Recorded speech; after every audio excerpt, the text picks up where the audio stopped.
मागच्या एका व्हिडिओमध्ये मी तुम्हाला म्हटलं होतं आम्ही शिवांशच्या बड्डेसाठी खरेदी करायला चाललो होतो आणि त्यावेळी मी बांगड्या घातल्या होत्या. तर तोच हा व्हिडिओ आहे आणि तो व्हिडिओ टाकणं मला जमलं नव्हतं.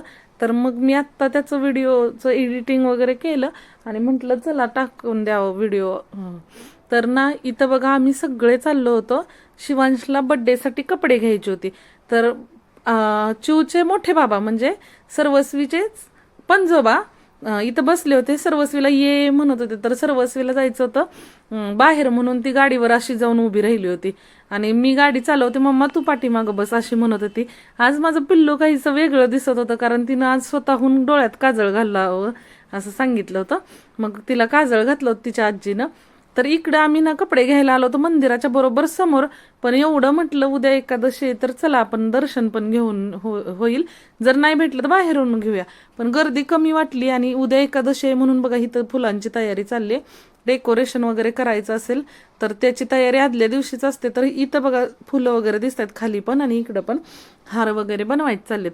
तर मग गर्दी कशी आहे काय आहे याचा अंदाज घेत होतो कारण लाईननं दर्शन घ्यायचं की बाहेरूनच याचाच विचार चालला होता.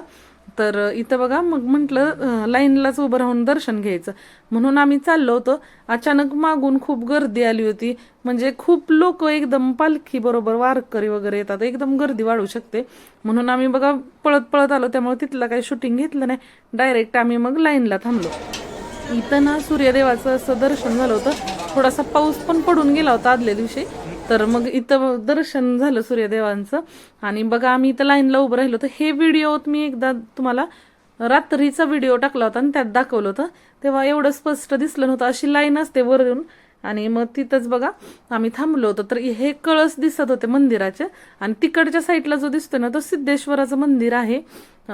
तिथं ना शंकरांची पिंड वगैरे आहे. तर तिथला कळस आहे आणि हे दोन जे कळस दिसत आहेत ना त्यातला पुढच्या साईडचा जो कळस आहे ना तो आत्ता बसवला आहे सोन्याचा.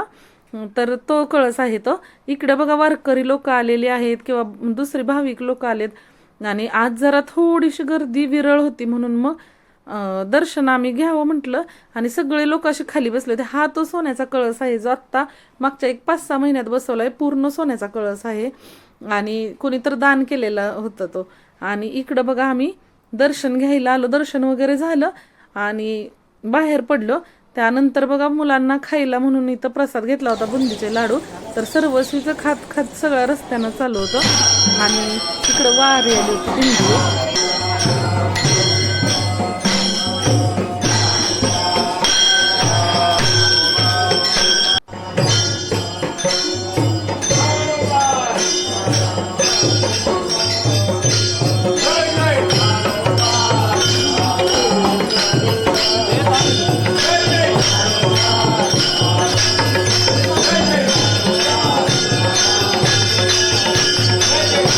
दिंडीचे असे असे काही स्वर कानावर पडले की खूप भारी वाटतं.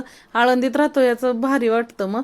आणि इकडं बघा मला बांगड्या भरायच्या होत्या म्हणून आम्ही आलो होतो. छानशा बांगड्या घातल्या आणि परत शिवांशला कपडे घ्यायला आलो.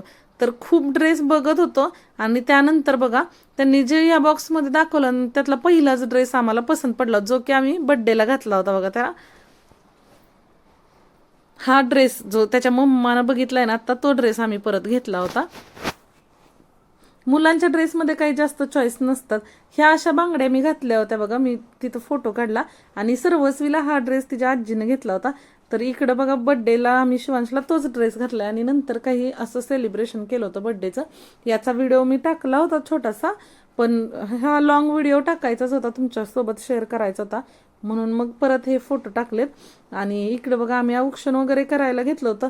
बऱ्यापैकी छान डेकोरेशन केलं होतं. घरीच केलं होतं. एकदम सिम्पल आणि सोबर असं डेकोरेशन केलं होतं. मुलांना काही हे असं जास्त मुलं असली बड्डेला वगैरे तर खूप आनंद होतो. मग असं काही हे केलं होता आणि ही केकची थीम होती शिवांच्या. कसा वाटला व्हिडिओ?